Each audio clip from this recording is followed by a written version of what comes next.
Welcome everybody to the inaugural SAFL Student Award Ceremony. My name is Lian Shen, and I'm the director of Symphony Force Laboratory. Well, with this pandemic, it has been a year very extraordinary for everyone, and we're dealing with the issues. But this is also the year for us to try new things. So here's one of those new things we are trying.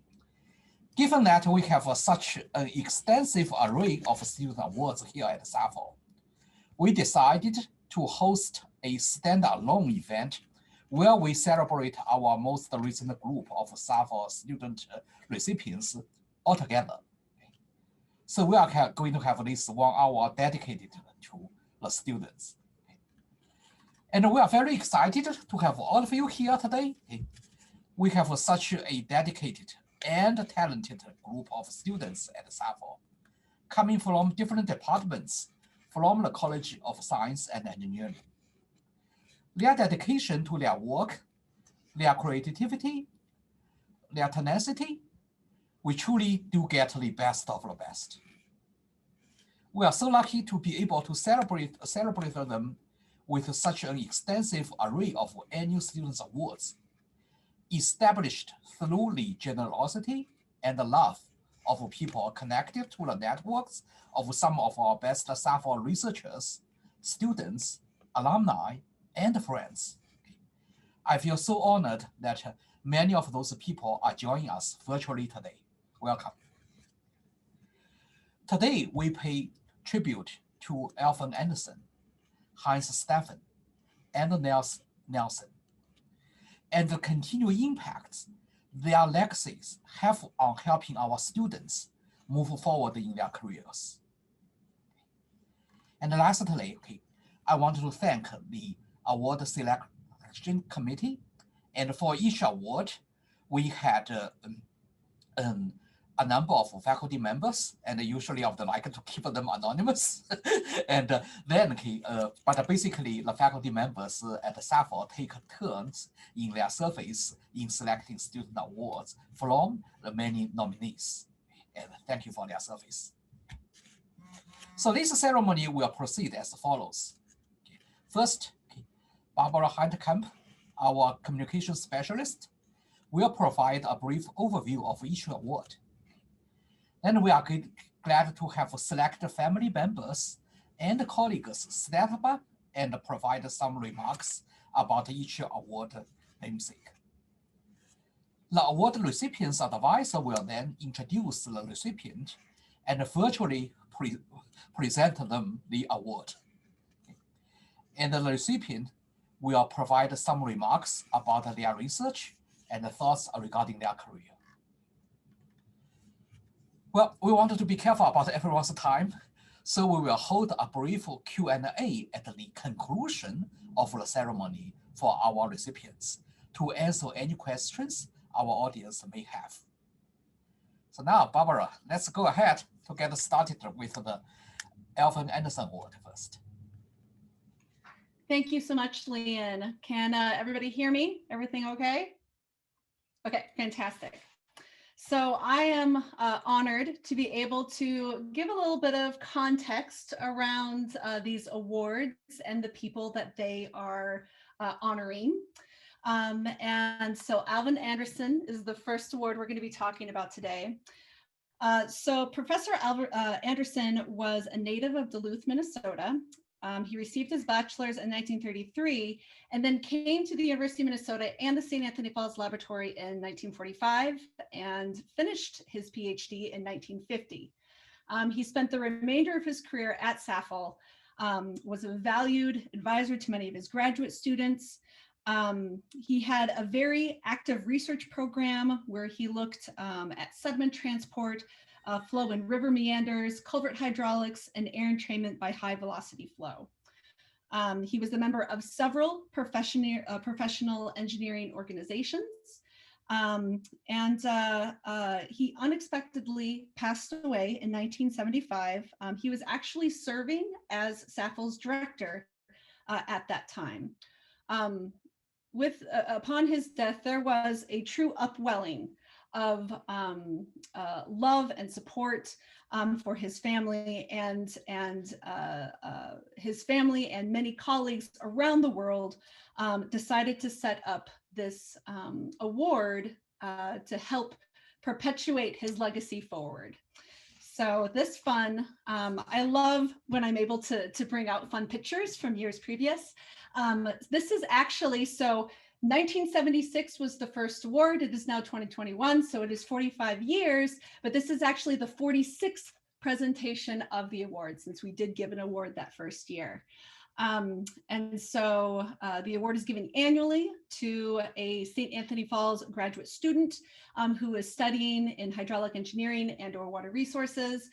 There is a student stipend plus a very fun $500 that they're able to use to purchase books. And one of the things I love about having this award in person is that they always bring the books that they choose and we all get to judge them for their choices and the books that they chose. The other really special thing is that the Anderson family has remained incredibly connected to the lab after all these decades. And back in 2008, I found this lovely photo that you see down on the lower right, where they were able to have a large contingent of the family be able to come. We're always excited to have their faces at the laboratory. And I'm excited to allow his daughter, Gail Bagenstos, to provide a few remarks about him. So I'm actually going to turn it over to you, Gail. We'd love to hear a few more comments from you about your dad. Thank you so much. Well, good afternoon from Colorado Springs. And thank you, Barbara. I am the youngest of Alvin Anderson's 3 daughters. I want to thank the lab again for hosting these awards in this virtual manner. My sisters Shirley and Judith and I are joining across 3 time zones. In addition, many of our extended family in the Minnesota area and much farther away can join us this afternoon because of this technology. I also want to congratulate all the recipients honored today. This is a recognition of your work in this place of research and learning. The lab has a long history of encouraging creative thinking and problem solving. You've heard something of the professional life of Alvin Anderson. And though he was known as Dr. Anderson or Professor Anderson or Al to his students, advisees, and colleagues, he was brother, uncle, and dad to so many of us. Our father was always open to sharing the interesting projects in this facility, and that invitation extended to family and friends. It was an exciting field trip to come there. My cousins, aunts, and uncles and their families continued that interest by, yes, attending this event over the 45 years of this award. The lab, as we always heard it named, was such an amazing place in our growing up experience. It was a big place by a big river filled with big ideas that made a difference in places we knew of, but also places very far away. We understood that the world was a big place, and the lab and the work done here made a difference in it. And our dad never missed an opportunity to share another interesting idea, even with a very young learner. We first heard about the Doppler effect waiting for a train to pass. We heard about surface tension with sticky cough syrup on a spoon. And I'm fairly sure that I first heard the terms open channel flow and sediment transport modeled by the large serving of hot mashed potatoes topped with a pool of melted butter. We heard sayings over the years, such as, the floodplain belongs to the river, and the river will go where the river will go. Perhaps these pithy sayings were common among water engineers, but they open an important awareness for us that the forces of nature were much more powerful than any one of us, and that those natural forces deserved respect, care, and intentional thinking. I believe that teachers understand that it is more than the content, it's also the contact. Our dad was interested in the welfare of his students and his advisees. I saw that every New Year's Day when an open house was hosted by our dad and our mother Geneva for many years. It filled our little bungalow in South Minneapolis with students, advisees, spouses, and children. I saw exotic foreign dress and played hide and seek with children just like me. We learned that such interactions were universal. It's clear that teaching is always linked to learning. We all saw that modeled by our dad. He struck that balance between his passion for research and his passion for teaching, for mentoring, and encouraging. The greatest honor for a teacher is to see a student move beyond the ideas first learned and to extend beyond the teacher. So our congratulations to Kerry, this year's Anderson Award recipient. We wish you very well as you carry your research and big ideas into the world. Thank you. Thank you so much, Gail. That was fantastic. Andy Wickert, Professor Andrew Wickert is in the Department of Earth and Environmental Sciences, and he served as our recipient's advisor. So I'm going to turn it over to him to introduce this year's award recipients, and take it away, Andy. Thank you, Barbara. So thank you to Gail as well for having an introduction to the award that I have absolutely no chance of matching. But I think that some of the research that Kerry has done really does link many of the ideas that Gail described to us. So Kerry was a student who arrived with me at the exact same time at the University of Minnesota. I was coming back to my hometown from a research stay in Germany when I was hired as a professor here. And she was coming in from South Africa. So she got to experience the entire chaos of setting up the group. And really, there's so much of her that's just in the DNA of our research group that's going to just continue on to the future. It was just a pleasure to have her. So now Dr. Kerry Callaghan is at Columbia University as a postdoc, and I just expect to see her career continue to flourish. While she was at the University of Minnesota, she did something that might seem very simple, very basic to many of us from the Midwest, from our natural observations of the world, but that turns out was actually surprisingly difficult from a mathematical sense. She put lakes into hydrological models and built a mathematical infrastructure to deal with that. So much of our ability to understand the hydrology, so the flow of water through catchments and over landscapes, comes out of looking at the mountains and looking at steep areas and seeing rivers come together in tributaries and gradually get bigger and eventually exit onto the plains and get to the continental shelves and the oceans. But one thing that was missing actually was that same kind of dynamism as applied to lake systems. And so she, in collaboration with another wonderful collaborator, Richard Barnes, actually another native Minnesotan, built a mathematical structure to assemble these lakes on a graph, which is a construct that shows how material flows from one place to another, link that graph with the surface, and then Kerry took that to another step to connect that with groundwater flow and create a full model which should, over the course of her postdoctoral research, be able to be used across the entire globe to be able to understand how changing climate changes lake levels and groundwater levels over time, going all the way back to the ice ages, but then also thinking about effects of modern changes in climate on our water resources. So this was an absolutely incredible accomplishment, taking something that we can see with our eyes that's difficult to do on the computer and then making the difficult possible. So I want to just introduce Kerry Callaghan and leave the rest of the time for her. Thank you so much, Andy, for that wonderful introduction. And thank you, Gail, for your amazing words about your time growing up with your father. That was really wonderful to hear about. So yeah, I'd like to start off by thanking you and all of the family members and friends that are here of Alvin Anderson. Sincerely, thank you for this award. It's such an honor to receive it and to be able to continue its legacy.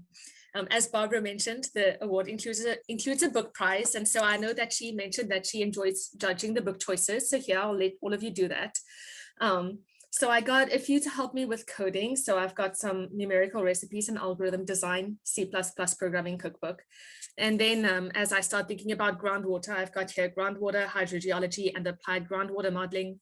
Then as Andy mentioned, I'm also thinking about water above the land surface. So here I've got rainfall runoff modeling, and then bringing that a little bit more into a global perspective, I've got finally quaternary sea level changes.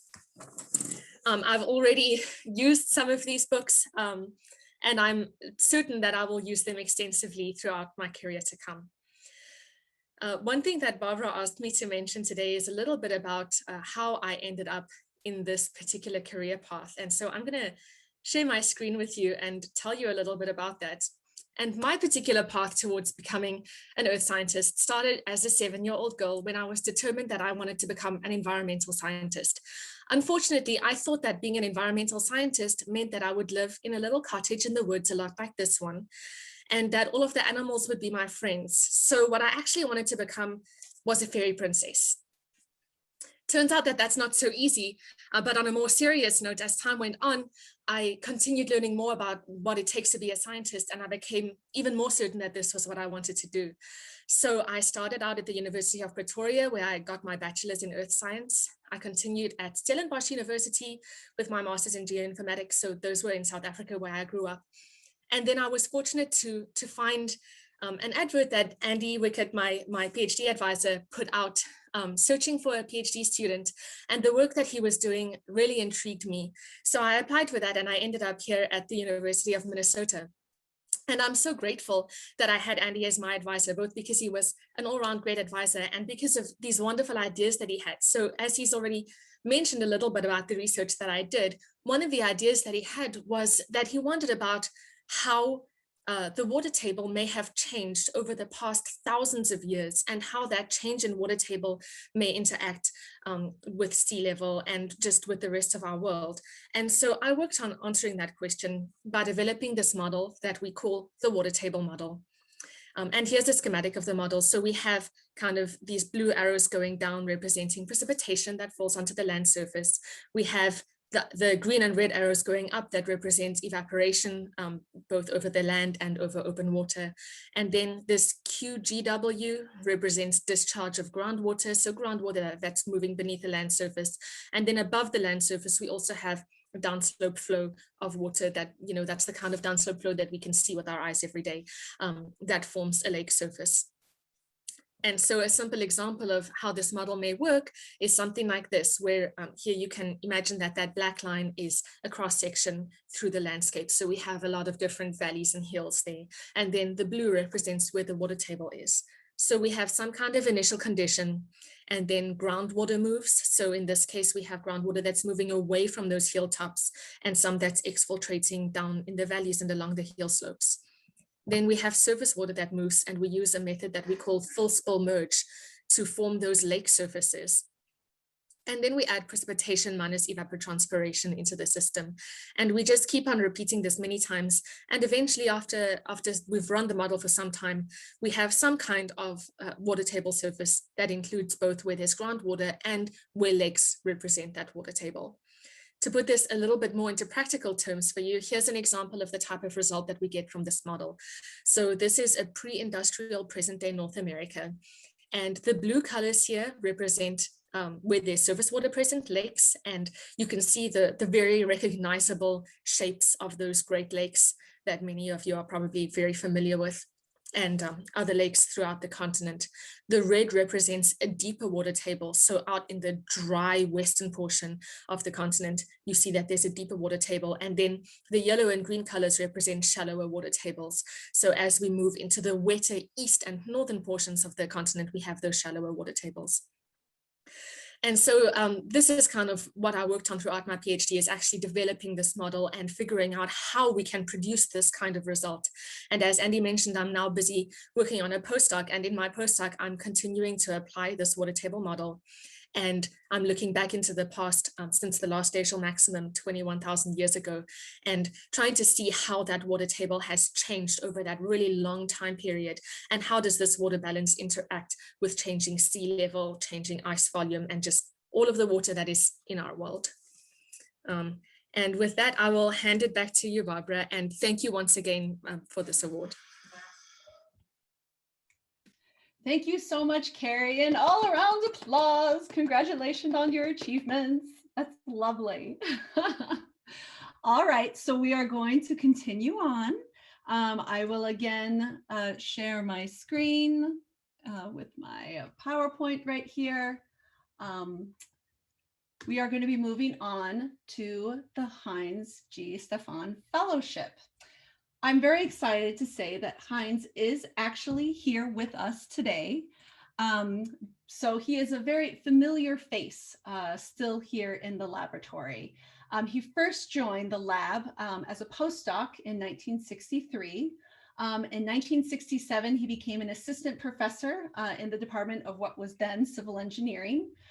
He was awarded full professorship in 1977 and actually served as the associate director of SAFL for over 2 decades, which is pretty amazing.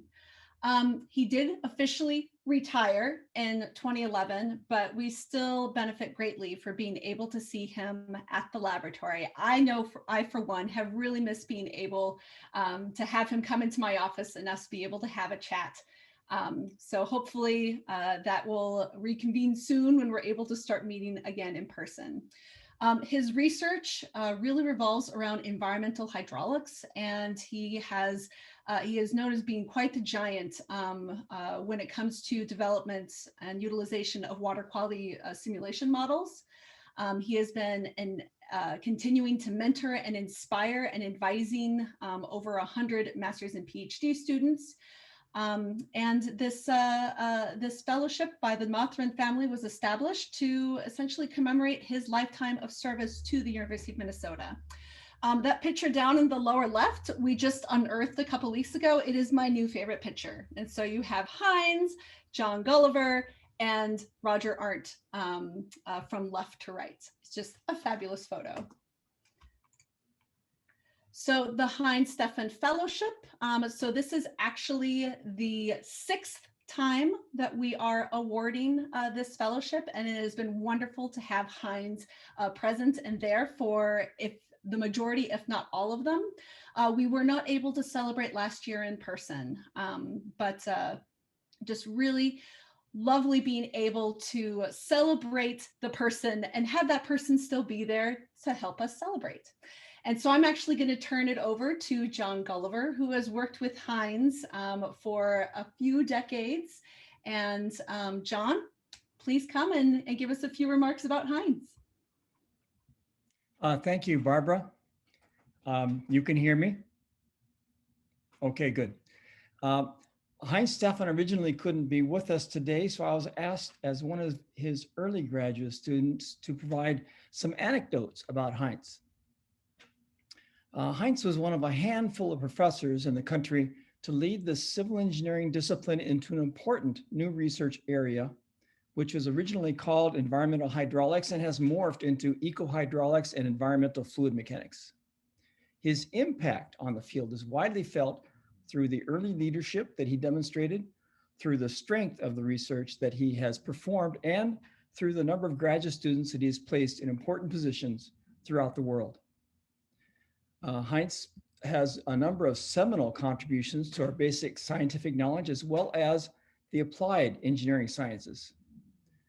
While there were many innovations by Heinz, the most significant, I believe, is his 1970s development of a thermal energy model of lakes and reservoirs, which expanded the use of these models to include wind effects on stratification. In fact, there are few, if any, lake or reservoir water quality models in use today that do not utilize some form of the thermal stratification energy concepts developed by Heinz and David Ford, his student.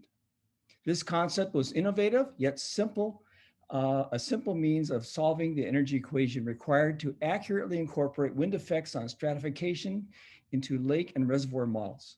He carried this research into the prediction of water quality improvement and implementation of improvement strategies in lakes and reservoirs, and then expanded it into determining the water quality impacts of global climate change scenarios upon fish habitat. Actually, I see people looking into fish habitat and the impacts of global climate change currently, and typically the first thing I think is, well, Heinz has already done this. He did this 15 years ago. Anyway, my memory of Heinz is the time when I was a young graduate student having difficulty pulling my fieldwork together into a coherent research project. It was a monitoring research investigation that easily became overcomplicated and required way too much measurement and analysis. Heinz came out in the field with me, spent a day, and showed me what was important and how to focus on the items that will illustrate the process that we were concerned with. He was like that for everything: modeling, field work, laboratory work.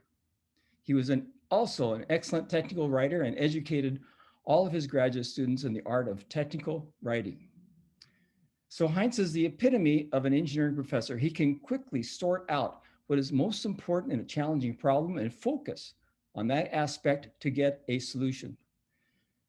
Hopefully I have not embarrassed Heinz too badly with this recollection. So I want to tell Lun Gao that it is a distinct honor to receive the Heinz G. Stefan Fellowship. And the more you get to know Heinz, the greater your respect will be. Now, Ardeshir Ebtehaj, Lun Gao's advisor, will present the award. Thank you so much, John. Lun actually applied to my program almost 4 years ago from International Institute for Earth System Sciences from Nanjing University in China. Everything starts with a story, so I want to tell you a very short story. So as usual, as a junior professor, I started to interview a group of students who applied to my program, and I had a Skype conversation with them. I first talked to Lun over Skype, and his English was not good, so I couldn't communicate well with him. But I sensed something, a volcano of motivation. I quite could feel it. The working ethics is very important for me. I asked, how do you work? Do you work at home? Do you go to work? And he said, I go to my university 8 a.m.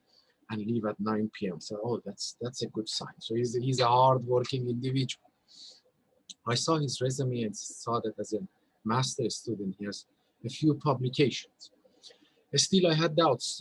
Many of you know that how critical it is to hire a good student, especially at the start of your career as an assistant professor.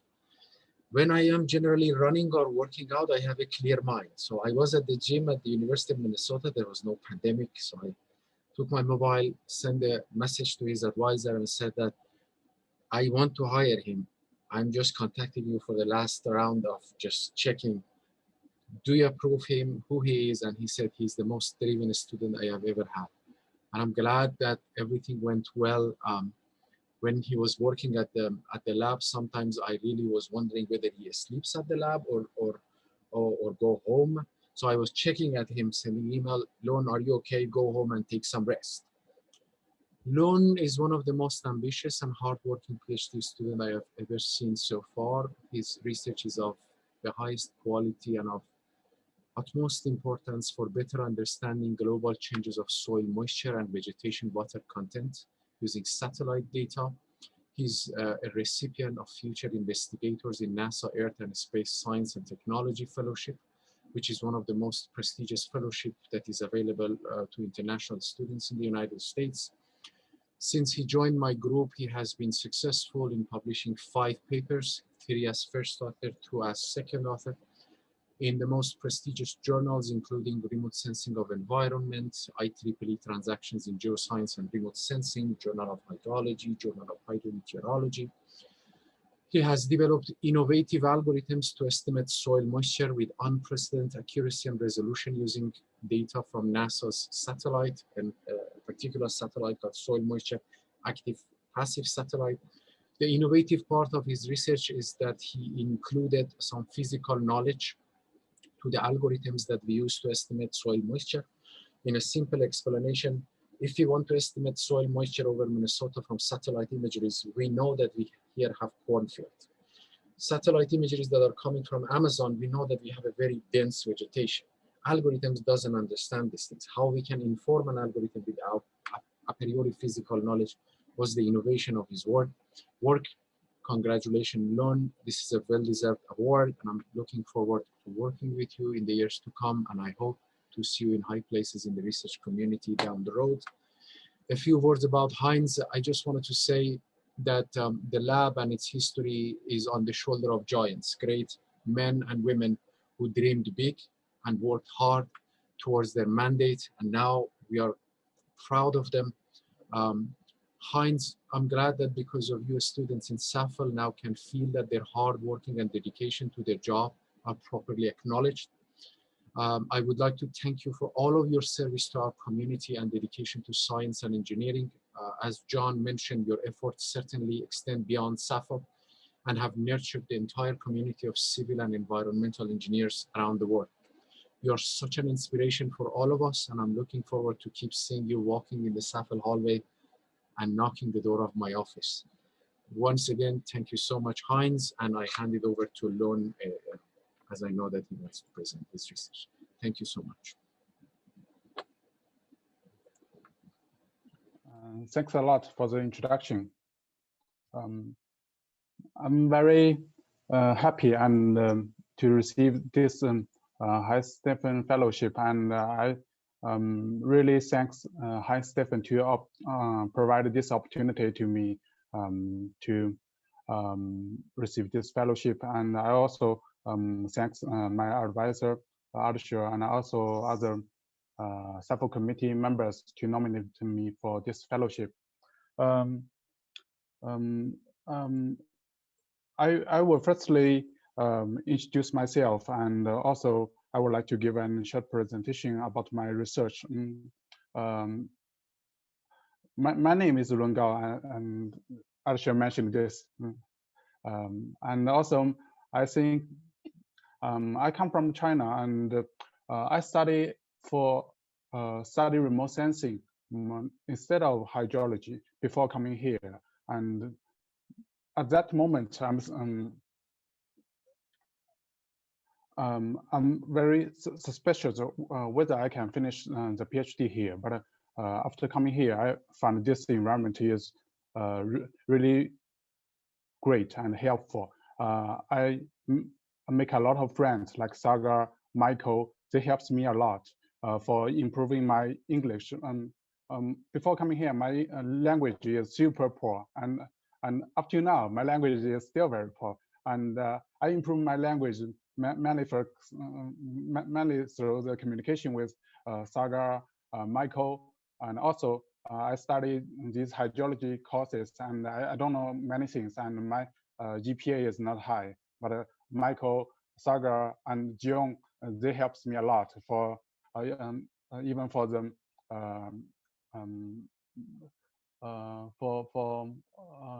I forgot for the exam.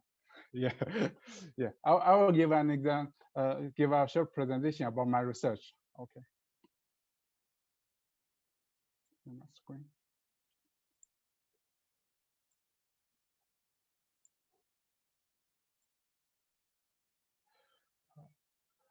My research focuses on the advancing inversion techniques for improved retrieval of soil moisture and vegetation optical depths at L-band. First, I will introduce the definition of each parameter. The soil moisture here denotes the water in the top 5 centimeter soil, and the vegetation optical depth is the integration of attenuation over the canopy. We know when sunlight or other microwave band goes through some materials, such as water or canopy layers, they will be either absorbed or scattered by these materials. So this parameter is used to describe this attenuation, and it is important for us to know this parameter for improved understanding of soil moisture. And this parameter is also linked to the vegetation water content. So we know this. If we know this parameter, we can improve our understanding of the phenology of canopy. The microwave band we use here is the L-band. This is the L-band is denotes a frequency range from 1 to 2 gigahertz. Currently, this band is used by NASA's SMART mission. This mission is the first satellite mission being developed by NASA for measuring surface soil moisture using L-band. Its major science objectives are to understand terrestrial water, energy, and carbon cycles, estimate global water and energy flux, enhance weather and climate forecast scale. Why L-band is so important for this satellite mission? This is because it has a lot of advantages. For example, the atmosphere is almost transparent at L-band, so we can measure the surface temperature at any time within a day. Second, there's a huge difference between dielectric property of water and dry soil. So L-band is very sensitive to the water in the dry soil. And also L-band emission originates from deeper soil than other high-frequency microwave band, such as C-band and X-band emission. Lastly, vegetation transmissivity is much higher than other microwave band. How does L-band work? And this relies on the physics of radiative transfer model. Radiative transfer. Surface emission generally comes from three different parts. The first is direct upward soil emission that goes through the canopy to the top of the atmosphere. And the second is the upward surface vegetation emission that goes through atmosphere to the top of the atmosphere. The third is downward canopy emission that is reflected by the surface and goes through the canopy again to the top of atmosphere. The summation of these three is the observed energy by the satellite. So what I do is to use satellite observations to separate these signals and to retrieve the parameters such as soil moisture and vegetation optical depths. However, this process is also related to other parameters such as the temperature of soil layers and canopy layers, and also other structure parameter of canopy. So inverting this model is not as easy as we expected, so that SMAP products still have some problems. One example is that we can see this is a snapshot of soil moisture. We can see NASA's soil moisture products still have some overestimation over some areas. Over here, the soil moisture retrieval can go beyond 0.8. This is not the case in a real world. Another example is that we can see here the resolution for this image is still very coarse. This is not easy for farmers to use in a farmland scale. So the objective of my research is to reduce uncertainty and enhance spatial resolution of retrievals. And I use some to do this, I inform the inversion of the physical property of soil and canopy. And we know the soil moisture generally varies between soil wilting point and soil porosity. And also we know vegetation phenology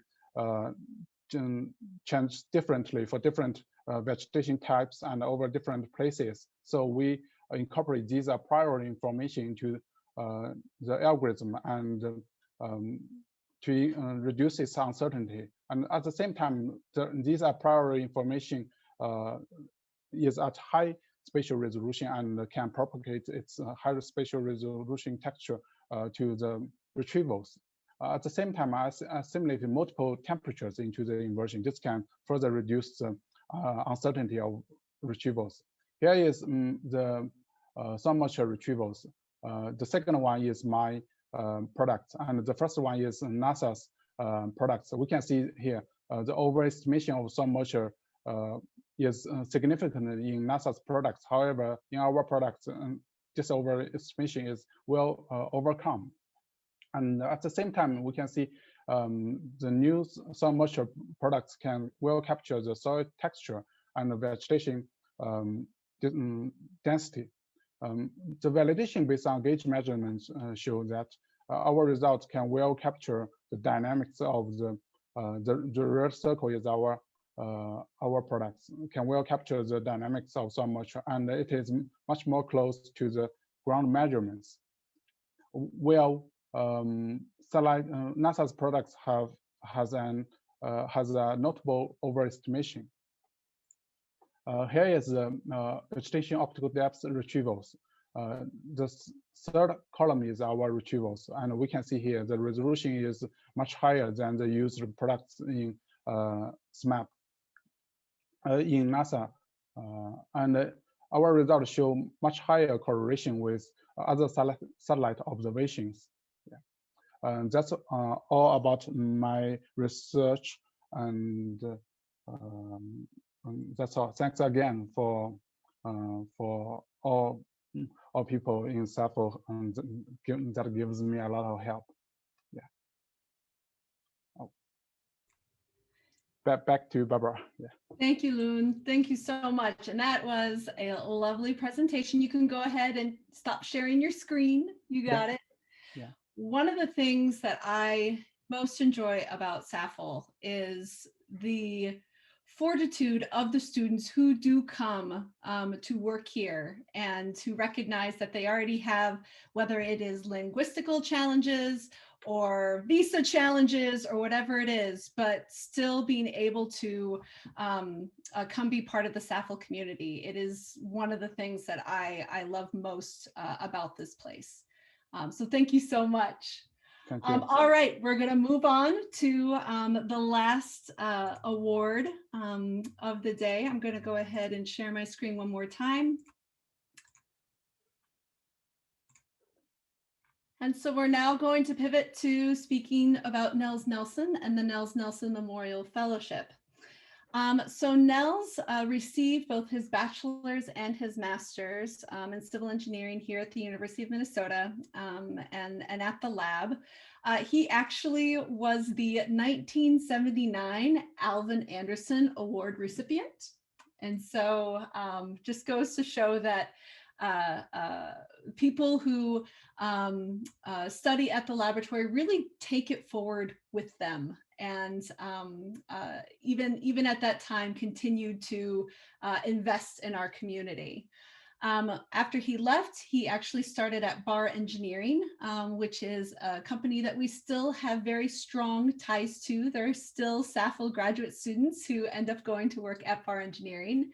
And Nels actually became the head of the Water Resources Group and became chairman of the company's board of directors.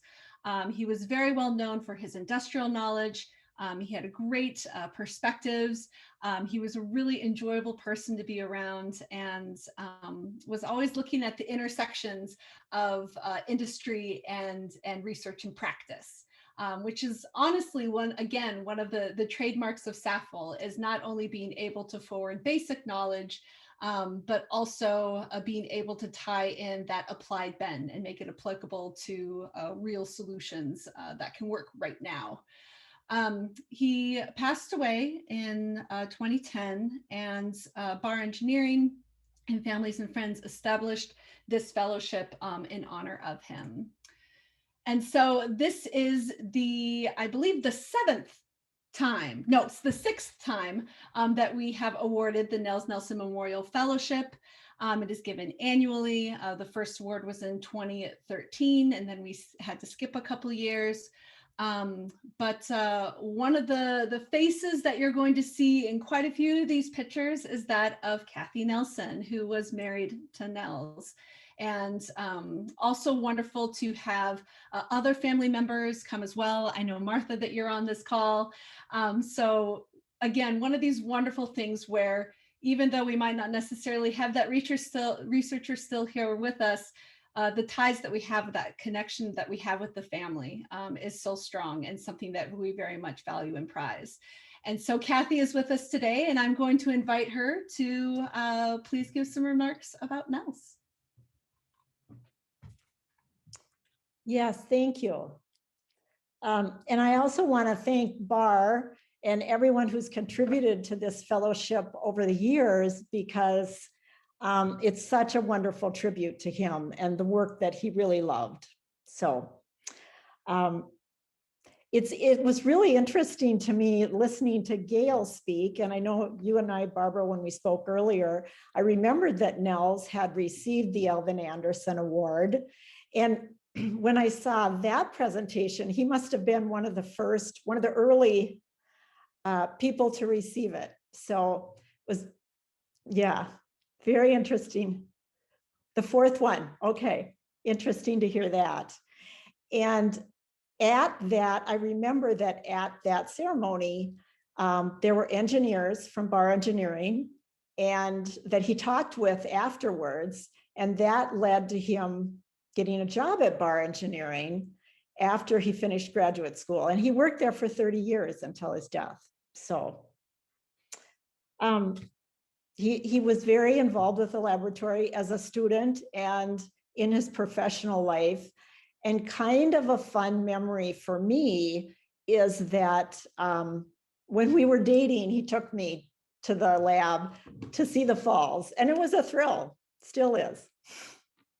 So I guess when I think about this award and Nels, really what I think about is how much he really liked working with new grads and young engineers that came to Bar, and how much he enjoyed talking to them and talking to them about, one, their research, and two, what they thought about environmental issues, which were becoming a rising concern over the course of Nels's career. And one of the things he was really impressed with was that the younger engineers had such a passion to think about being stewards of the environment while they were doing their work. And I've often thought about that when I've seen these awards presented, because it often comes up with the projects or the awards. So thank you and congratulations to everyone who's getting the awards today.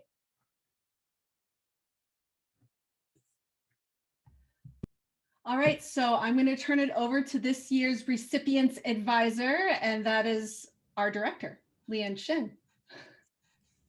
Thank you, Barbara. Okay, yeah. Hi, yeah. Okay. So yeah, okay. So yeah. Well, okay. I have been doing the introduction about awards many times, and well, this time, okay, well, I'm very happy to present to the Nelson family and to our dear friends at Bar Engineering that we have a very deserving award recipient. Of course, I'm biased because the student is a student of my own myself. Okay, yeah, okay. So well, his name is Yuanqing Liu. Okay. Also known as Alvin Liu. Okay. And actually, each time when I call him, I probably have a 50-50 chance to call him Yuanqing or Allen. Okay, so I have a very turbulent system about what to call his name. And I guess that is because I still haven't figured out what kind of a turbulent system he uses himself about his name. Maybe he has a very specific, but I don't know yet. Okay, yeah. Well, okay. So the subject of Yuanqing, aka Allen's research is turbulence. Okay, and so he studied turbulence particle interactions, and he has been with us for 4 years. Okay? And before that, he was a student at Beijing University, also known as Peking University. Okay? And then we are very lucky to have him with us. And when he came to SAFL, then I also introduced him to one of our SAFL faculty member, Filippo Coletti. And then Alan also worked with Professor Coletti. Okay? And well, as you know, dealing with two bosses probably is not an easy job, but he managed it very well, and he has been very productive in research. And as a matter of fact, on the research results he got on the interaction of turbulence and the particle, then he wrote a very nice manuscript, and we decided to submit it to the foremost journal in fluid mechanics, that is Journal of Fluid Mechanics. And even more, actually, with Professor Coletti and I decided to submit it to the rapid session of Journal of Fluid Mechanics, which is at another level, which is intended to provide, let me quote, a highly visible venue for short, high quality paper across the full range of fluid mechanics, unquote. Okay, yeah. So the standard was very high, but Yuanqing's paper went through it very smoothly And actually, even for the revision, when we submitted it, then the editor decided to just accept it without sending to the review anymore. Okay, yeah. So that's really nice research. Okay, and according to research, and another thing which amazed me is Yuanqing, he took so far nearly 20 courses at the University of Minnesota in his 4 years here so far, and among those 20 courses, and then I noticed that there are 7 courses are from math department. That is 8,000 level of math courses. So that is, well, the highest level in terms of courses. So therefore, okay, it is very, very impressive for doing that. Okay, yeah. And also, okay, the Alan is very generous with his time, and he served as a teaching assistant multiple times. And as a matter of fact, this semester he's helping me with my undergraduate course in fluid mechanics. Yeah. So, well, without much ado, okay, let me pass the screen to Yuanqing and to hear about Yes, thank you. So I will share my screen and start my talk. Yeah. So good afternoon, everyone. My name is Yuanqing Liu, and I feel so honored to be given this Nels Nelson Memorial Fellowship. And today my talk is about a paper we published last year on fully inertial particle clusters. So before I start, I would like to express my thanks to Mr. Nels Nelson, his family, and Bar Engineering. I learned that Mr. Nelson is very professional when he was working at Bar Engineering, and he is deeply loved by the community for his broad knowledge and kindness.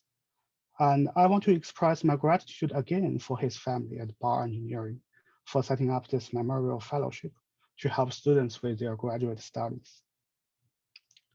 Yeah, so my talk is about particle laden flows.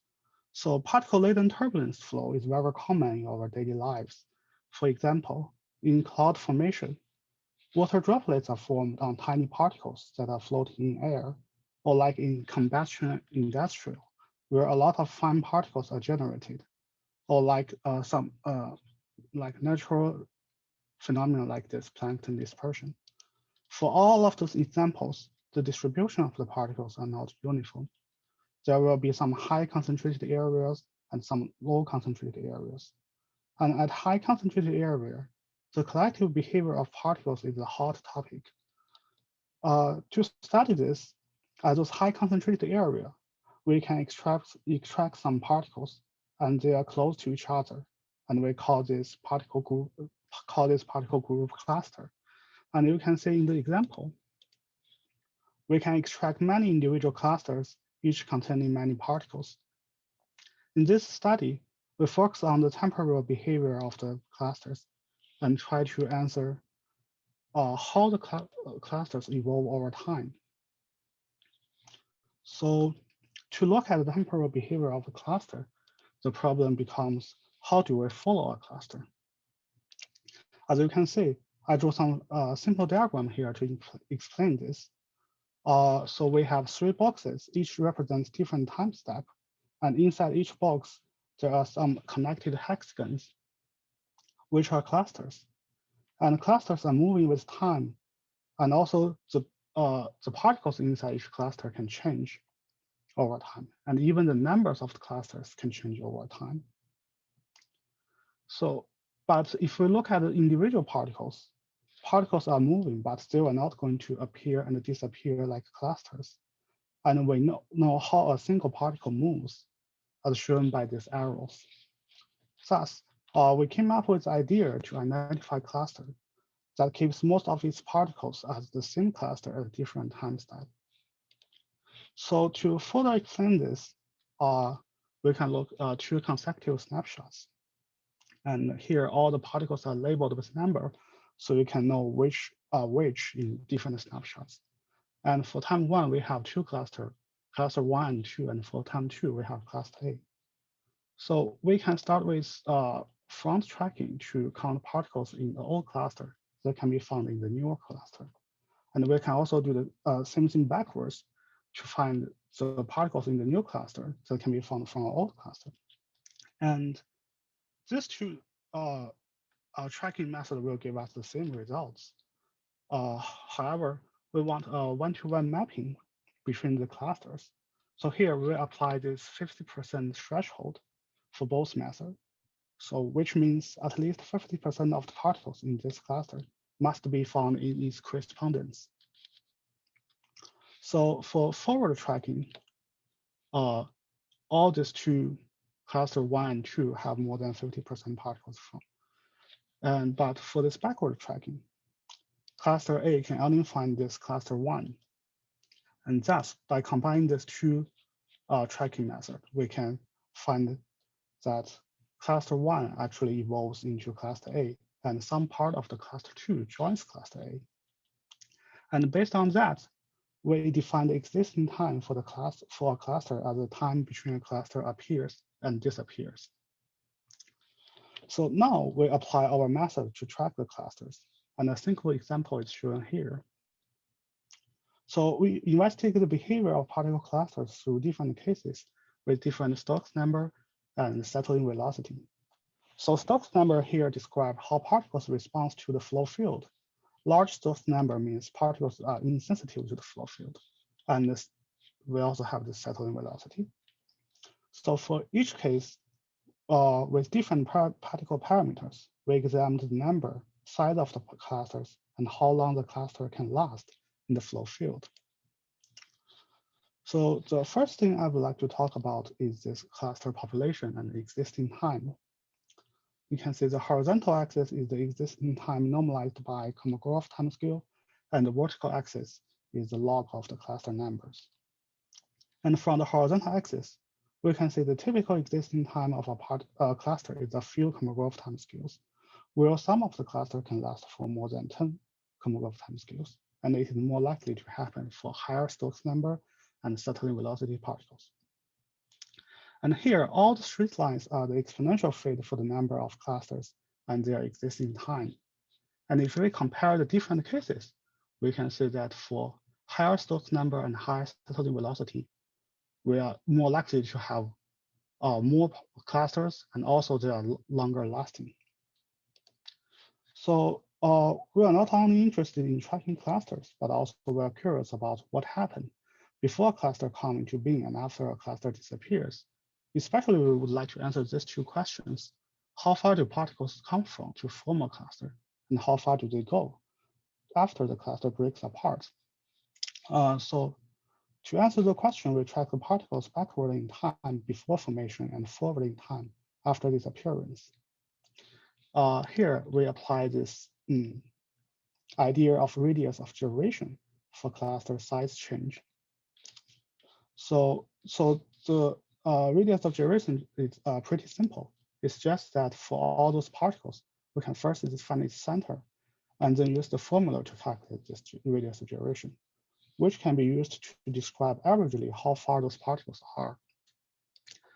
Then we look at the results. We got this beautiful exponential format for all those cases. And you can see the radius gyration of the cluster is exponential shrinking before formation and exponential expanding after disappearance. And with those dashed line as the exponential fitting of the data. And also by comparing the different cases, we can see that higher Stokes number and higher settling velocity generally indicates lower shrinking and expanding rate. Yeah, and that's all of my talk today. Thanks for your attendance.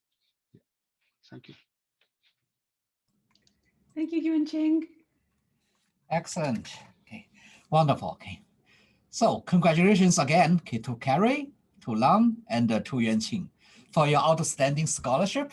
Okay. You made SAFL proud. And also many thanks to Geo, to John, and to Kathy for sharing with us the wonderful stories about Alvin, Heinz, and Nels.